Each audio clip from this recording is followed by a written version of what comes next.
আজকের ভিডিওটা তোমরা যদি সম্পূর্ণ দেখো তাহলে তোমাদের যাদের প্রিপারেশন ইংলিশে তেমন ভালো না, সারা বছর ইংলিশকে তেমন গুরুত্ব দেওনি, কিন্তু এই লাস্ট মুহূর্তে এসে পড়ে রিভিশন দিয়ে ইংলিশে একটা ভালো রেজাল্ট করতে যাচ্ছ, তাদের জন্য এই ভিডিওটা।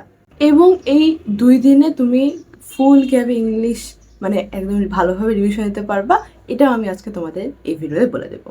So hello everyone, welcome to my channel just উপমা। আমার নাম হিয়া উপমা এবং আমি 2025 সালে ঢাকা বোর্ড থেকে এসএসসি পরীক্ষা দিয়েছি এবং আমার টোটাল প্রাপ্ত নাম্বার ছিল 1206। সো ফার্স্টেই তোমাদের হচ্ছে সিন প্যাসেজ থেকে কোশ্চেন আসে। সিন প্যাসেজ থেকে হলো এমসিকিউ এবং শর্ট কোশ্চেন আসতেছে, মানে তোমাকে কোশ্চেন অ্যান্সার লিখতে হবে।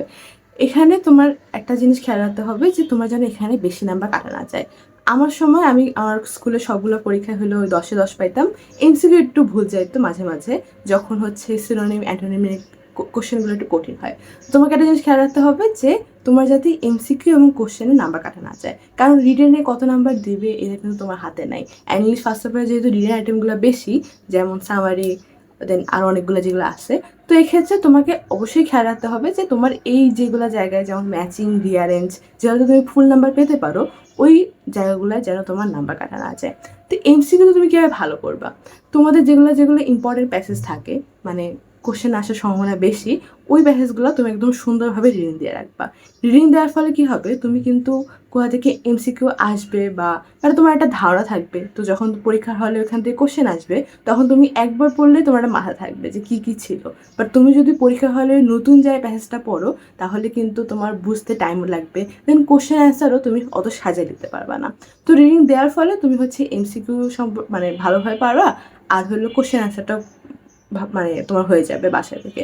আরেকটা কাজ তুমি যেটা করতে পারো, সেটা হলো তোমার যদি আমার সময় আমার নবোদয় গাইড ছিল, আই গেস অ্যাডভান্স গাইডে হচ্ছে এমসিকিউগুলো দেওয়া থাকে। এমসিকিউর আগে হলো একটা ভোকাবুলারি পার্ট থাকে, যেখানে হলো বিভিন্ন যেগুলো একটু আননোন ওয়ার্ড, ওইগুলোর হলো সিনোনিম অ্যান্টোনিম দেওয়া থাকে, অর্থটাও দেওয়া থাকে।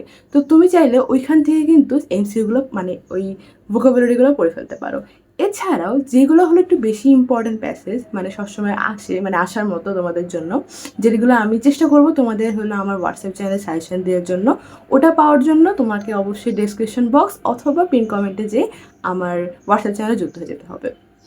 যাই হোক, তাও তুমি কী করবা, ওই প্যাসেজগুলোর শর্ট কোশ্চেনগুলা তুমি গাইড থেকে একবার রিডিং মানে পড়ে ফেলার চেষ্টা করবা। এইভাবে তুমি যদি হচ্ছে সলিউশন দেখে ওই কোশ্চেনগুলো একবার রিডিং পড়ে যাও, মানে মুখস্থ করার দরকার নেই, জাস্ট রিডিং পড়ে যাবা, একটা আইডিয়া থাকবে। দেন যখন তোমার পরীক্ষার হলে আসবে, তখন তুমি একটু গুছিয়ে লিখতে পারবা। আর কোশ্চেন অ্যান্সারের ক্ষেত্রে আরেকটা জিনিস খেয়াল রাখবা যে কখনো প্যাসেজ থেকে হুবহু তুলে লিখবা না। প্যাসেজ থেকে হুবহু তুলে লিখলে এতে টিচাররা সন্তুষ্ট হন না, তো ওনাদের ইমপ্রেশনও তোমার উপর খারাপ হয়, তখন তোমাকে অত ভালো নাম্বার দিতে চান না ওনারা। তুমি কাজ করবা একটু ঘুরে ফিরায় লেখা, মানে সেম সেন্টেন্সই তুমি একটু ঘুরায় লিখবা। তুমি ধরো কোশ্চেনে একভাবে আসে, তুমি সেন্টেন্সটাকে একটু কমপ্লেক্স বানায় বা সিম্পল সেন্টেন্স করে তারপর তুমি অ্যান্সারে লিখলা। এটা তোমরা পারবা, কারণ হচ্ছে তোমরা কম্পিটিভ সেন্টেন্স করে আসছো, মানে চেঞ্জিং সেন্টেন্স করে আসছো। চেঞ্জিং সেন্টেন্সে তোমরা একটা সেন্টেন্সকে সিম্পল কমপ্লেক্সে কম্পাউন্ডে রূপান্তর করছো, তো ওখান থেকে তোমার এটা পারা উচিত। তো তুমি করবা কি, মানে একটু ইনফরমেশন অবশ্যই চেঞ্জ করবা না, একটু জাস্ট কথাটাকে ঘুরায় টুরায় দেন তুমি হচ্ছে ওই কোশ্চেন অ্যান্সার লেখার চেষ্টা করবো। এই ধারণা তোমার আরও বাড়বে তুমি যদি হচ্ছে সলিউশন দেখে ওই কোশ্চেন অ্যান্সারগুলো রিডিং পড়ে যাও একবার। এরপর আনসিন প্যাসেজ থেকে তোমাদের হচ্ছে ইনফরমেশন ট্রান্সফার টেবিল আর সামারি আসে। এটা তোমরা চাইলে তোমরা হচ্ছে কয়েকটা ইম্পর্টেন্ট যেগুলো আনসিন প্যাসেজ থাকে, যেমন শেখ সাদি, আরও যতগুলো থাকে, তো ওগুলো একটু জাস্ট প্র্যাকটিস করে যেতে পারো। তোমরা এরকম 3-4টা প্র্যাকটিস করে যাবা। 3-4টার ট্রান্সফার টেবিল তো ইজি, মানে কোশ্চেনে যা আসছে ওখান থেকে যেগুলো ইনফরমেশন ওগুলো যাই হলো ওই লিখবা। আর সামারিটা কয়েকটা প্র্যাকটিস করে যেতে পারো, 2 থেকে 3টা তোমরা প্র্যাকটিস করবা। সামারি কীভাবে লিখবা আমি বলি, সামারি চেষ্টা করবা 5টা সেন্টেন্সে শেষ করার, অ্যান্ড মানে 5টা সেন্টেন্স বলতে আমি বুঝাচ্ছি 5টা ফুল স্টপে শেষ করার। আর সামারির টাইমে না, ধরো একটু ছোটো করে লেখার চেষ্টা করবা, কাটাকাটি অ্যাভয়েড করার ট্রাই করবা, অ্যান্ড সেন্টেন্সগুলোকে একটু একসাথে করার। মানে ধরো আমরা যখন একটা কমপ্লেক্স সেন্টেন্স বা কম্পাউন্ড সেন্টেন্স লিখি, তখন কিন্তু আমরা কনজাংশন অ্যাড করে সেন্টেন্সটাকে বড় করে ফেলি। বাট আমরা যখন সিম্পল সেন্টেন্সে লিখি, তখন আমরা যে ফাইনাইট ভার্বগুলো থাকে, ওই ভার্বগুলোকে আমরা আইএনজি বা পাস্ট পার্টিসিপল করে কিন্তু নন ফাইনাইটে পরিণত করে দেন সেন্টেন্সগুলোকে অনেক মার্চ করতে করতে ছোটো করতে পারি। তো তুমি চেষ্টা করবা 2 থেকে 3টা লাইনের ইনফরমেশনকে মার্চ করে একটা সেন্টেন্সে, মানে একটা ফুল স্টপের মধ্যে লেখার। এর ফলে কী হবে, তুমি ধরো 5টা লাইনের মধ্যেই অনেকগুলো ইনফরমেশান লিখে ফেলতে পারতেছো। অ্যান্ড সামারিতে আননেসেসারি জিনিসপত্রগুলো অ্যাভয়েড করা ট্রাই করবা। মানে ধরো যেগুলো জীবনীমূলক মানে আনসিন থাকে, ওগুলোতে কিন্তু এডুকেশনাল কোয়ালিফিকেশান অনেকগুলো থাকে, যেগুলো থেকে এসএসসি পাস করছে, এইচএসসি পাস করছে, তারপর কী করছে, সবগুলো দিবা না। যেগুলো বেশি ইম্পর্টেন্ট সিগনিফিক্যান্ট ওগুলো জাস্ট ওখানে উল্লেখ করা ট্রাই করবা। আননেসেসারি ইনফরমেশান অ্যাভয়েড করবা। আর হলো ওই যে ইনফরমেশনগুলোকে যেগুলো ইম্পর্টেন্ট ওগুলোকে মার্চ করে ছোটো করা ট্রাই করবো। এরপরে ম্যাচিং আর রিয়ারেঞ্জের ক্ষেত্রে তুমি একদম ঢালাওভাবে বোর্ড কোশ্চেনগুলো পড়ে যাবা। ম্যাচিং কী করবা, ম্যাচিংয়ের ক্ষেত্রে ম্যাচিং আর রিয়ারেঞ্জের ক্ষেত্রে সলিউশন পার্টটা খুলবা। সলিউশন পার্ট খোলার পর তুমি হচ্ছে ওই ম্যাচিংগুলো একদম মনোযোগ সহকারে, জাস্ট মানে চোখ দিয়ে রিডিং পড়তেছো এরকম না, ওইভাবে কিন্তু তোমার মনে থাকবে না। তুমি একদম মানে মনোযোগ সহকারে ওই অ্যান্সার পার্ট থেকে ম্যাচিংগুলো ঢালাওভাবে পড়ে যাবা, আবার রিয়ারেঞ্জগুলো ঢালাওভাবে পড়ে যাবা। রিয়ারেঞ্জ যদি তুমি এভাবে রিডিং পড়ে যাও তাহলে কিন্তু তোমার স্টোরিগুলোও কমন পড়ার সম্ভাবনা থাকে। মানে তুমি অনেকগুলো স্টোরি জানতে পারবা। আর অনেকগুলো স্টোরি জানলে তোমার যদি কোনো একটা আনসিন স্টোরি চলে আসে, তাহলে তুমি কিন্তু বানায় লেখার একটা ক্যাপাবিলিটি তোমার চলে আসবে, কারণ তুমি স্টোরিটা জানো। তো রিয়ারেঞ্জ পড়লে তোমার স্টোরির ক্ষেত্রে একটা হেল্প হবে। সো ওইভাবে তুমি গত বছরে যতগুলো মানে 2015 সাল থেকে শুরু করবা, দেন 2025 সাল পর্যন্ত এই 11 সালের বোর্ড তুমি একদম সবগুলোর ম্যাচিং অ্যান্ড রিয়ারে শেষ করে ফেলবা।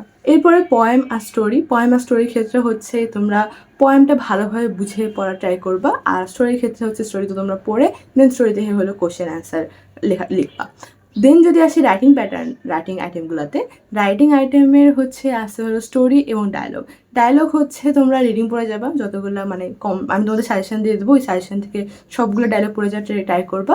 অ্যান্ড ডায়লগে আর স্টোরিতে যেহেতু তোমাদের 15 মার্ক, তাই ডায়লগ একটু বেশি লেখার চেষ্টা করবা, ধরো 5-5.5 পেজ।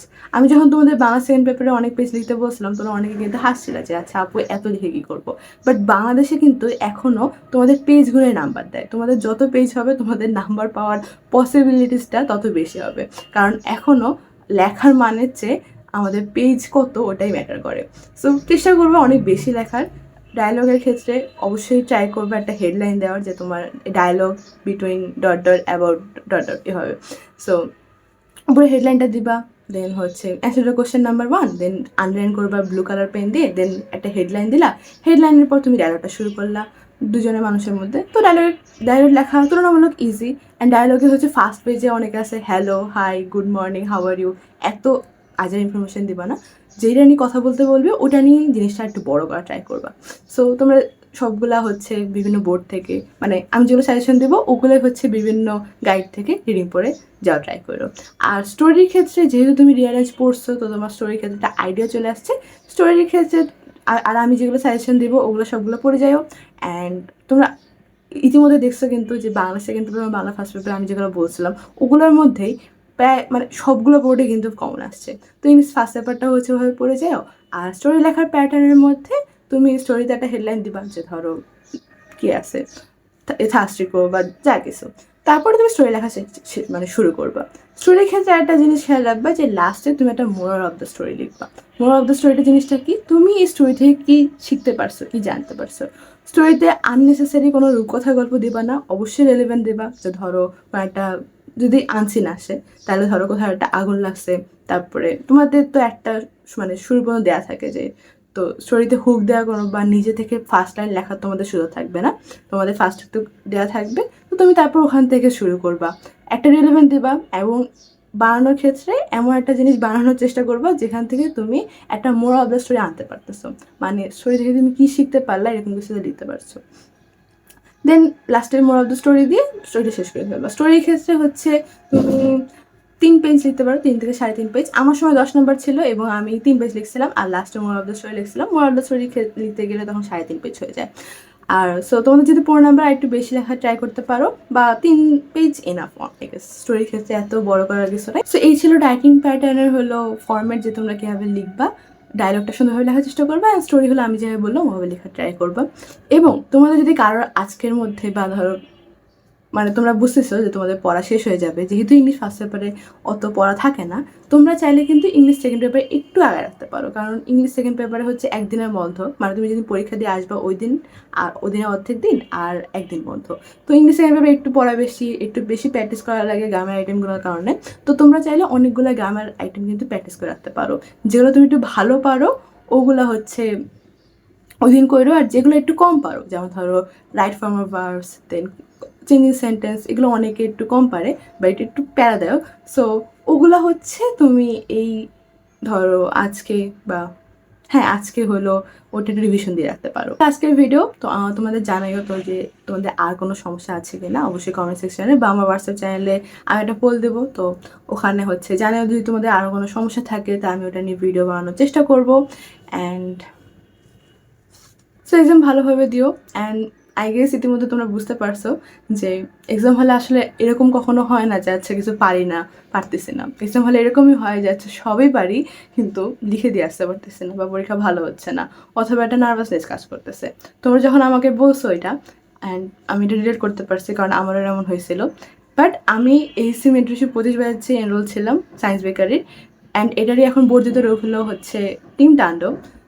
অ্যান্ড কোনো একটা রাইট ডিসিশন যদি তোমার রেজাল্টটাকে চেঞ্জ করতে পারে বা তোমার রেজাল্টটা আরও বেটার করতে পারে, তুমি যেটা পাইতা, ধরো তুমি জিপিএ 5 পাইতা, ওখান থেকে তুমি যদি 1200+ আনতে পারো, বা তুমি 1200+ পাইতা, ওখান থেকে তুমি যদি আরও ভালো রেজাল্ট করে বোর্ড টপ করতে পারো, তাদের তো ক্ষতি নেই, তাই না? ছোট্ট একটা রাইট ডিসিশনের ফলে তোমার যদি পুরা স্কুল জীবনের মানে কষ্টটা যদি সার্থক হয়ে যায়, তাদের ক্ষতি কী? তো তোমরা যদি বড় বোন হিসেবে আমার কাছ থেকে কোনো সাজেশন চাও, আমি তোমাদের ডেফিনেটলি সাজেস্ট করবো যে অবশ্যই অবশ্যই টিম তাণ্ডবে এনরোল করো।